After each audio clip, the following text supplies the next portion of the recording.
నమస్కారం ఫ్రెండ్స్. ప్రస్తుత ప్రపంచంలో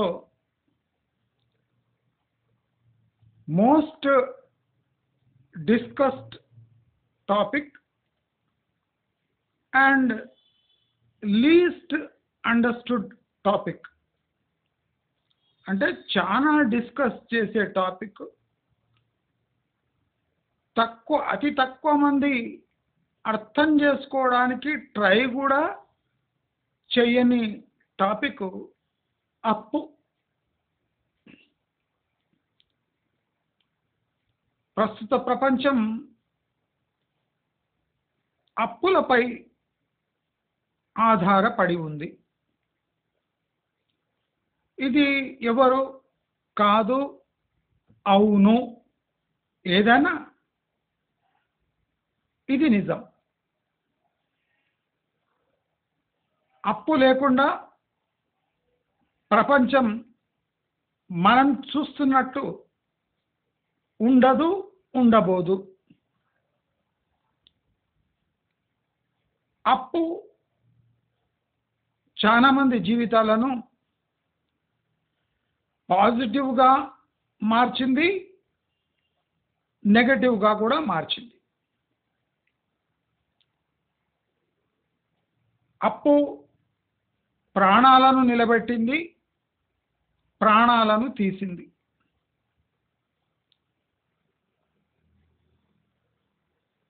ప్రస్తుత ప్రపంచంలో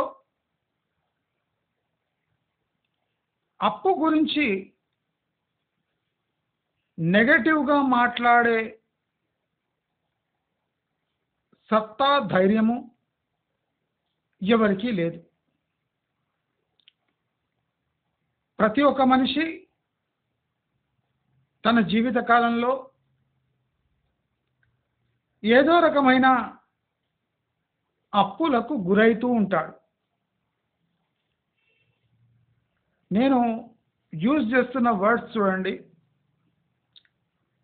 ప్రతి మనిషి తన జీవితంలో ఎప్పుడో అప్పుడు అప్పులకు గురవుతూ ఉంటాడు.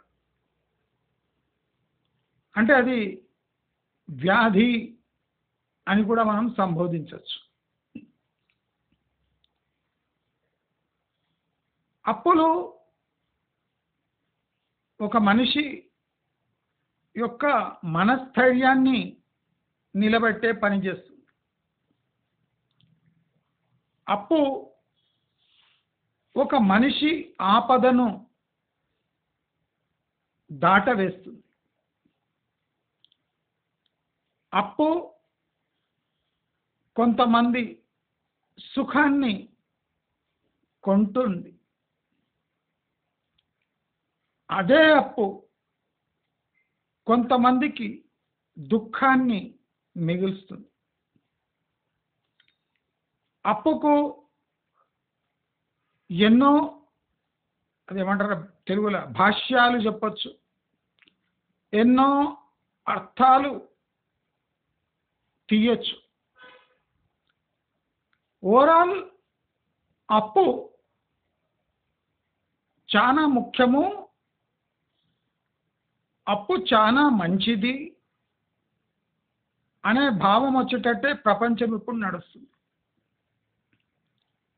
ఎప్పుడు ఎవరు అప్పుకు విరుద్ధంగా పోయే సాహసం ఇప్పటి సమాజంలో చేయరు.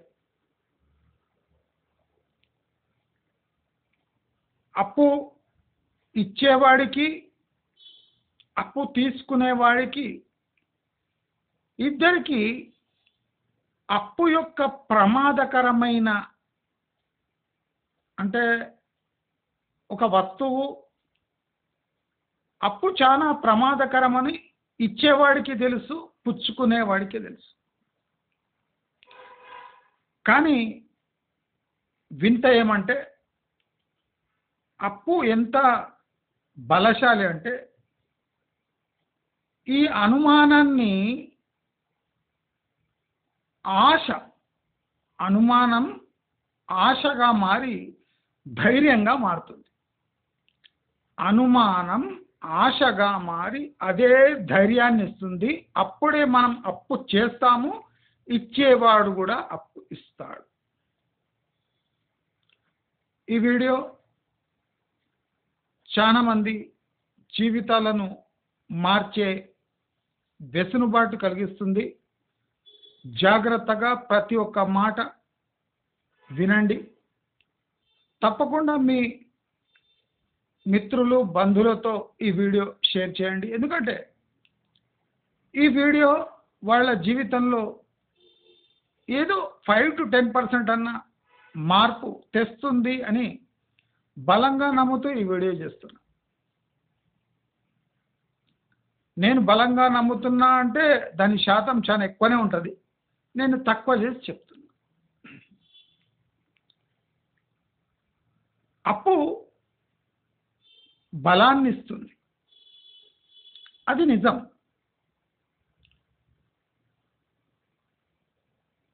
అప్పు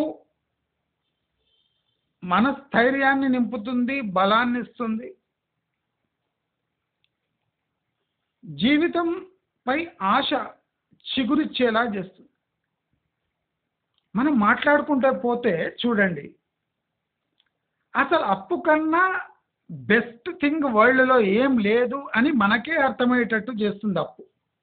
అప్పు ఎంత బలశాలో అంటే చెప్పే నాకే అర్థమవుతుంది. అప్పులో ఇన్ని మంచి గుణాలు ఉన్నాయా అని అప్పు నోరు విప్పకుండా మన అందరినీ బుట్టలో వేసేసుకుంటుంది. అవునా కాదా? ఇప్పటి వరకు మనం మాట్లాడిన దాంట్లో అప్పు గొప్పతనమే తెలుస్తుంది, కానీ అప్పు తప్పు అని ఎక్కడ ఒక్క చుక్క, ఒక్క సెంటెన్స్, ఒక వర్డ్ రాలేదు. కరెక్టా? అప్పు గొప్పది, అప్పు ఆదుకుంటుంది, అప్పు శక్తినిస్తుంది,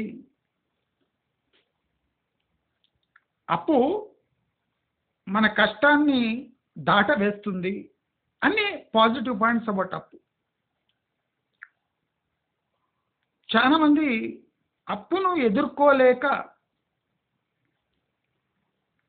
అంటే మంచి పాయింట్సే బయటికి వస్తున్నాయి కాబట్టి అప్పు సాధారణము, అప్పు సాధారణము, నార్మల్. మనిషి జీవితంలో, ప్రకృతిలో అప్పు మమేకమైపోయింది. మనిషి అప్పు లేకుండా బతకలేడు అనే ఒక ఫిలాసఫీ వచ్చింది. అది నిజమే అని కొన్ని క్షణాల్లో యాక్సెప్ట్ చేసుకునేంత బలము ఈ అప్పు అనే ఇండస్ట్రీకి ఉంది.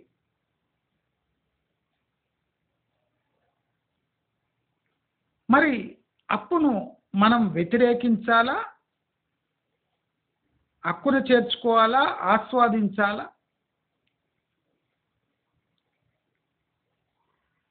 అప్పును ఇలా చూడాలి. Most interesting topic. అప్పును ఏ దృష్టితో చూడాలి?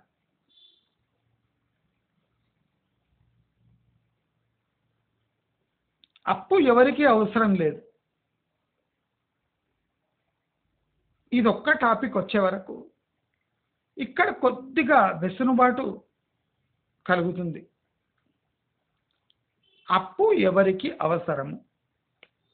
ఇక్కడ ఒక మనిషి క్లియర్గా జడ్జి చేసుకోగలడు. అప్పు అవసరమా లేదా?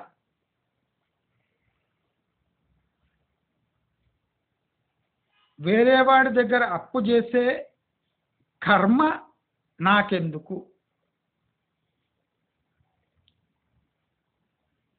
అప్పు కర్మ. మనం ఇప్పటివరకు డిస్కస్ చేస్తున్న అప్పు ఏంది? మన కర్మలో భాగంగా మారింది. అప్పు కర్మ అయిపోయింది. అంటే మన జీవితంలో అది సాధారణమైన విషయం. మన జీవితంలో ఒక భాగము అప్పు. కానీ ఇప్పుడు చూడండి, దాని టోటల్ షేప్ చేంజ్ అవుతుంది. నాకు అప్పు చేసే కర్మ లేదు. అప్పు హ్యాస్ బికమ్ అ దురదృష్టం. మనం ఫస్ట్ 10 నిమిషాల్లో అప్పు గొప్పతనం చెప్పుకుంటూ పోయినాము. అది సాగుతూనే ఉంటుంది. కానీ కొద్దిగా ఆగి అప్పు అవసరమా, ఎవరికి అవసరం అనే ఒక చిన్న నీటి చుక్క వేస్తే అక్కడక్కడ అప్పుకు శత్రువులు కూడా పుడుతున్నారు. అప్పుకు శత్రువులు. అప్పు ఏ రూపంలో? ధన రూపేణ. అప్పు ఎవరికి అవసరం లేదు? ధనం ఉన్న వాళ్ళకి. అంటే ధనం మధ్యలో అప్పు తీసుకోవచ్చు, అప్పు అవసరమూ లేదు అని చెప్పచ్చు. రెండు ధనాల, రెండు సైడ్స్, నార్త్ పోల్ ధనము, సౌత్ పోల్ ధనము, మధ్యలో అవసరం ఉంది, అవసరం లేదు. అయితే ధనవంతులకు అప్పు అవసరం లేదా అంటే చాలా మంది ధనవంతులు కటు పేదవాళ్ల కన్నా ధనవంతులే మాకు అప్పు అవసరము అంటారు. ఇదో విచిత్రం ప్రపంచంలో తిండి లేనోడు కూడా సర్దుకొని పోతాడు డబ్బులు లేకున్నా, కానీ ధనవంతుడు అప్పు లేకుండా సర్దుకుపోలేడు. ఇదో విడ్డూరం. అప్పు తన సత్తా డబ్బు ఉన్నవాడి దగ్గర చూపిస్తుంది, లేని వాడి దగ్గర కూడా చూపిస్తుంది. ఇదో విచిత్రం. అప్పు యొక్క స్ట్రెంగ్త్. మరి అప్పు నాకు అవసరమా, నా కర్మ అని ఎవడంటాడు? అంటే డబ్బు విలువ తెలిసిన వాడు ఆ మాట అనొచ్చు. డబ్బుతో ఏం చేయాలి అని తెలియని వాడు కూడా ఆ మాట అనొచ్చు. అప్పు తీసుకునే కర్మ నాకెందుకు అన్నవాడికి రెండు ఉంటాయి, రెండు టైప్స్ ఉంటారు. ఒకటేమో డబ్బుతో ఏం చేయాలో తెలియదు. ఫస్ట్ ఆ డబ్బు యొక్క ప్రాముఖ్యత వాళ్ళకి పెద్ద అనిపించదు. Because they have already money in their banks. ఆ రెండు ఎప్పుడైనా చేంజ్ కావచ్చు. మళ్ళీ అప్పుదే పైచి. అప్పు చేసే కర్మ నాకేమి అనేవాడు 2-3 సంవత్సరాల్లో అప్పు కోసం అన్ని చోట్ల తిరిగే టైం కూడా రావచ్చు. ఆ ధైర్యం చాలా మందికి చాలా కాలం నిలవదు. That is the power of అప్పు ఆర్ లోన్. అయితే అప్పు అవసరమా అంటే అప్పు రుచి తెలియని వాడు అవసరం లేదు అని ఈజీగా అంటాడు. అప్పు ఎందుకు చేయాలి? నువ్వు ఎందుకు చేసినావు అప్పు? నేను తరచుగా మా అమ్మని ఇదే ప్రశ్న వేస్తుంటా. నీవు అప్పు ఎందుకు చేసినావు? ఆ అప్పు వల్ల నా జీవితం బాగా ఎఫెక్ట్ అయింది. నీవు అసలు అప్పు ఎందుకు చేసినావు? ఏ ధైర్యంతో చేసినావు? నిన్ను ఎవడు చేయమన్నాడు అని కొన్నిసార్లు నేను అడుగుతూ ఉంటాను. ఆమెకి తోచిన సమాధానం ఆమె చెప్తుంది. అంటే దాని అర్థం ఏమి? అప్పు ఎవరికి తోచినట్లు వాళ్ళు చేస్తారు. ఎవరికి తోచినట్లు అంటే ఎవరికి ఆ అప్పు చేయవలసి వస్తుందో దాని కష్టాన్ని నివారించడానికి అప్పు చేసి ఉంటారో అది వాళ్ళకే అనుభవం, మనకు తెలియదు. మనం ప్రశ్నించవచ్చు, ప్రశ్న మాత్రమే మిగిలిపోతుంది. చాలాసార్లు జవాబు రాదు. ఎందుకంటే మనకు ఆ అనుభవం తెలియదు కాబట్టి.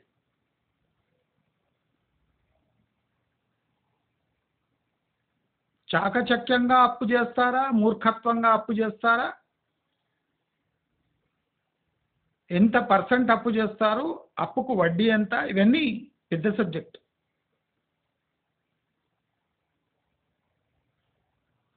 అసలు అప్పు ఎందుకు చేశావు అంటే వాళ్ళకు ఆ టైంలో ఏం చేయాలో తోచక అప్పు చేసి ఉంటారు. బహుశా దారులు మూసుకుపోయి అప్పు చేసి ఉంటారు, లేదా అజ్ఞానంతో కూడా అప్పు చేసి ఉంటారు. రెండు విషయాలు ఉంటాయి.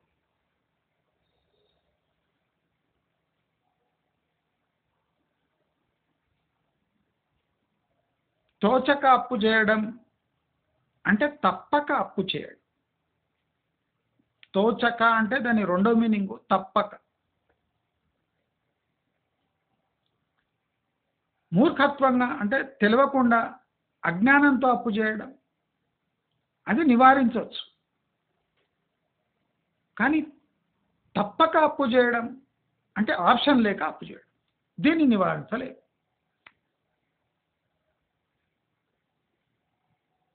అప్పుల్లో కేటగిరీలు ఉంటాయి. ఆశించి అప్పు చేయడం, ఆశపడి అప్పు చేయడం. అంటే ఒక వస్తువుని, ఒక ఆశని తీర్చుకోవడానికి అప్పుల పాలు కావటం. ఆశ ఈజ్ టోటలీ పర్సనల్ థింగ్. నేను ఆశపడ్డాను, నాలో ఆశ కారణంగా ఒక అప్పు క్రియేట్ అయింది అంటే అది పర్సనల్ సాటిస్ఫాక్షన్ కోసం అప్పు చేసినట్టు. దేశానికి ఉద్ధారం కావడానికి, ఫ్యామిలీ కోసం కాదు, బిజినెస్ కోసం కాదు. నేను ఆశపడ్డా, ఆ ఆశను తీర్చుకోవడానికి ఒక లోన్ తీసుకున్నా. అందరికన్నా వీకెస్ట్ లోన్ ఇదే. నా ఆశ కారణంగా ఒక అప్పు ఏర్పడ్డది అంటే అది నివారించగల అప్పు. అప్పుల కేటగిరీలో easiest thing to remove is ఆశ పడిన అప్పు. ఇది ఈజీగా తీసేయచ్చు. చాలా మంది దీంట్లో ఇరుక్కుపోయి సతమతపడి జీవితం ముగించుకునే అంత ప్రమాదకరమైన అప్పుగా మారింది ఈ ఆశ పడిన అప్పు. ఈజీ అప్పుని ప్రాణాంతక అప్పుగా మారిపోతుంది. ఆశ అప్పు, ఆశపడి అప్పు చేయడం. రెండోది సంతోషం కోసం అప్పు చేయడం. ఇదో విచిత్రమైన అప్పు. సంతోషం కోసం అప్పు చేయడం. సంతోషం అంటే తాత్కాలిక గ్రాటిఫికేషన్ అంటారు, టెంపరరీ గ్రాటిఫికేషన్. తాత్కాలిక సంతోషం అంటే తాత్కాలికం అని అర్థం. సంతోషం అంటే జీవితం అంతా సంతోషంగా ఉంటారండి. సంతోషం అంటే తాత్కాలికం.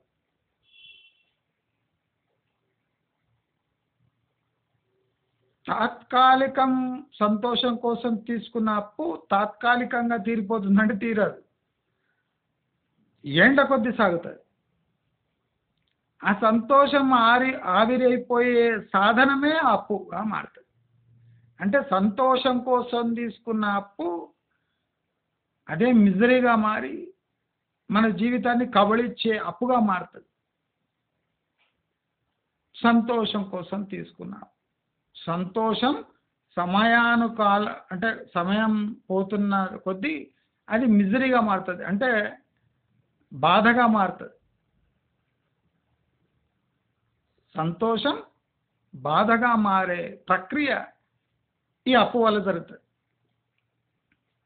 ఇవన్నీ మీ జీవితంలో చాలా మంది అనుభవంలోకి ఉంటుంది. చాలా మందికి నేను కొత్త విషయం ఏం చెప్తలేను, పాత తుప్పు పట్టిన విషయం చెప్తున్నా.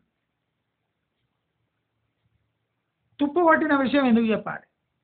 మీరు జనరల్గా చూడండి, తుప్పు పట్టింది పక్కకు పడేస్తాం, మనం పట్టించుకోము. తుప్పు అంటే దేనికి పనికిరాదు అని, కానీ తుప్పు ప్రమాదకరం. తుప్పును నివారించవచ్చు, కానీ మనం నివారించాలి. ఎందుకు? పట్టించుకో. ఒక విషయం తుప్పు పట్టింది అంటే పనికి రాకుండా పోయింది అని. పనికి రాకుండా ఎందుకు పోయింది అంటే పట్టించుకోలేదు కనుక. అలాంటిదే అప్పు. మీరంతా జీవితంలో అనుభవించిన విషయాలు నేను మీకు మళ్ళీ చెప్తున్నా.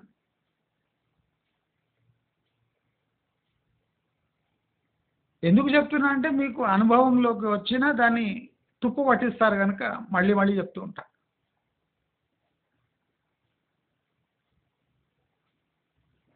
వేరే వాళ్ళ కళ్ళల్లో ఆనందం చూడడానికి చేసే అప్పులు. ఇది అంటే లేటెస్ట్ ట్రెండ్ అది. బిడ్డ కళ్ళల్లో ఆనందం చూడడానికి నేను ఏ కాలేజీలో అయినా లక్షల ఫీజు కట్టి అప్పు చేసి చదివిపిస్తా. ఆమె కళ్ళల్లో ఆనందం. మా బాబు ఈ బైక్ కొనియమన్నాడని వాడి కళ్ళల్లో ఆనందం చూడడానికి నేను అప్పు చేసిన. మా భార్య కళ్ళల్లో ఆనందం చూడడానికి డైమండ్ నెక్లెస్ ఇప్పించిన. ఇవన్నీ కళ్ళల్లో చూడడానికి, ఆనందం చూడడానికి చేసే అప్పు. దీనికి మన జీవితానికి ఏ సంబంధం లేదు. ఇది వేరే వాళ్ళ కళ్ళల్లో ఆనందం చూడడానికి. ఇదో విచిత్రమైన అప్పు. దీన్ని ప్రేమ అంటారో, వ్యసనం అంటారో,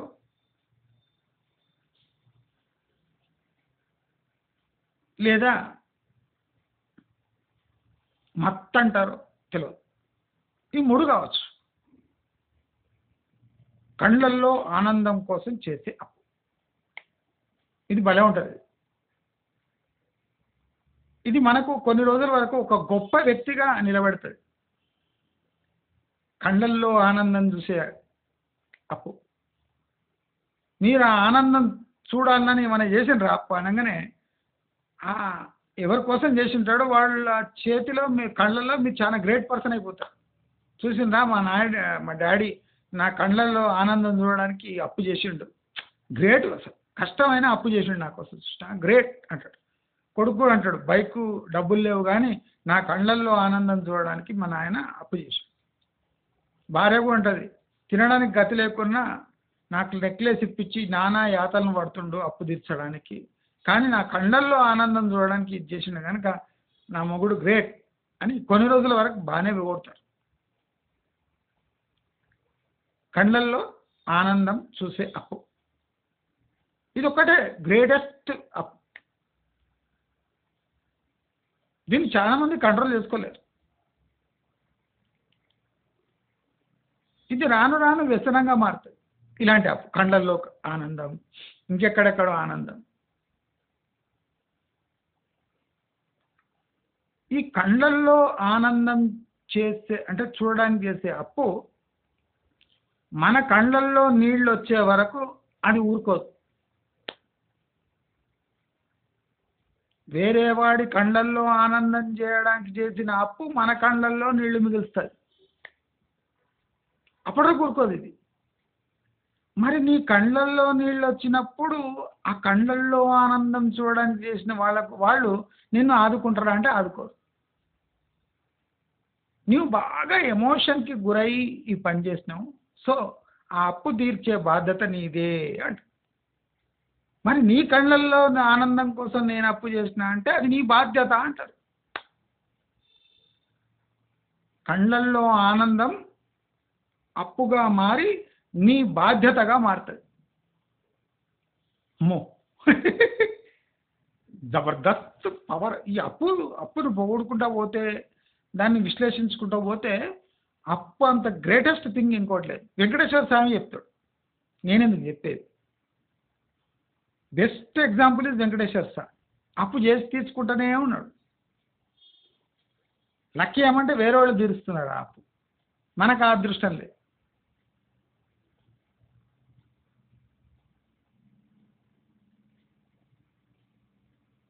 అలివేల మంగమ్మ కోసం చేసిన అప్పు వేరే వాళ్ళు తీస్తున్నారు జనాలు.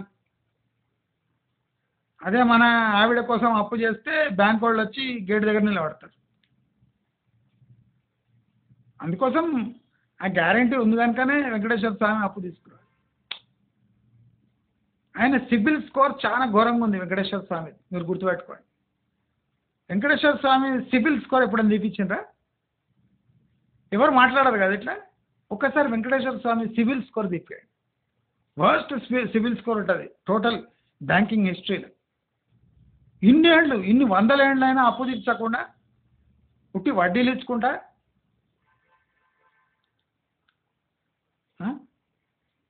కుబేరునికి ఎంత పేషెన్స్ ఉండాలి, ఎన్ని నోటీసులు పంపించి ఉండొచ్చు వెంకటేశ్వర స్వామికి. ఎప్పుడు తీస్తావు అప్పు నీ? ఇంతమంది హుండీలో డబ్బులు వేసినా తీరుతానే లేదు, ఇదే కాడ అప్పురా నాయన అంటే అప్పు దేవుణ్ణి కూడా వదలలేదు, మనల్ని ఎట్లా వదులుతుంది? అంత అల్కగా తీసుకునే విషయం కాదు అప్పు అంటే కదా. మరి ఏం చేద్దాం?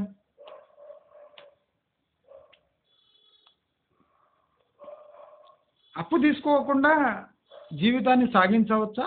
సాగించవచ్చు. ఎలా? నీ అవసరాలను, ఆశయాలను, నీ తృప్తి అనే లెవెల్ని నీవు కంట్రోల్ చేసుకోగలిగితే ఈ అప్పులు నీ జోలికి రావు. అంటే మీరు చెప్పినంత ఈజీనా అంటే కాదు. అందుకోసమే ప్రపంచం అప్పులమయమైంది. ఏదో కొత్తది ఆస్వాదించాలి అంటే నీ బడ్జెట్ కట్ కావాలి కదా.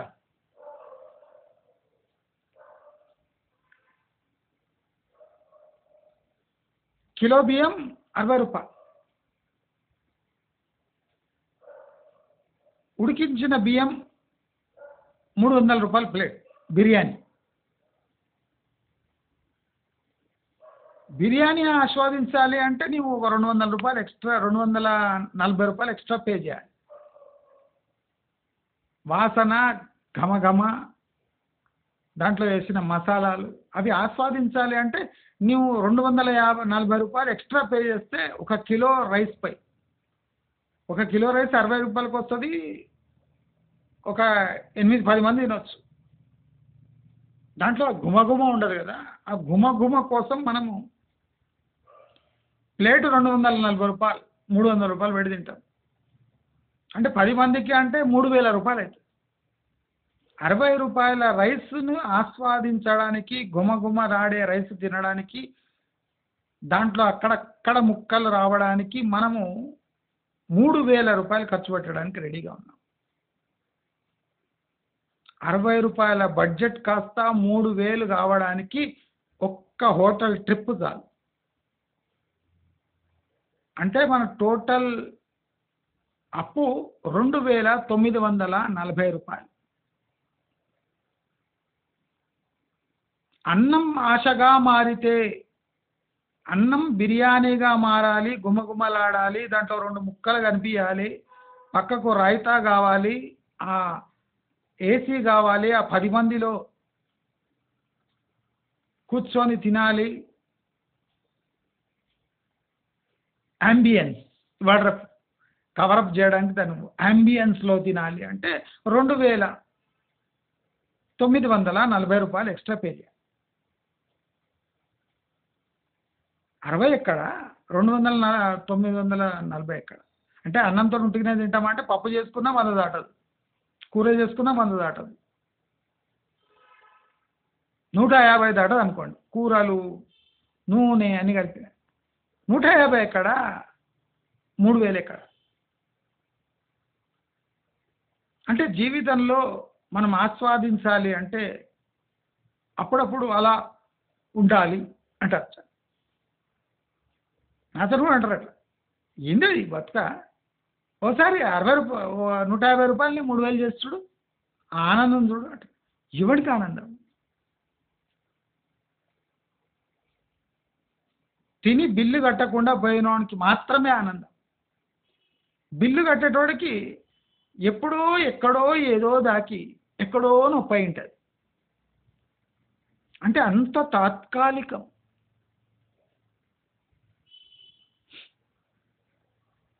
చూసిందా? అప్పు ఒక గ్రేట్ థింగ్గా స్టార్ట్ అయ్యి మాట్లాడుతూ మాట్లాడుతూ మాట్లాడుతూ మాట్లాడుతూ పోతుంటే దాంట్లో చెడు కొద్దిగా కొద్దిగా కొద్దిగా కొద్దిగా బయటకు వస్తుంది.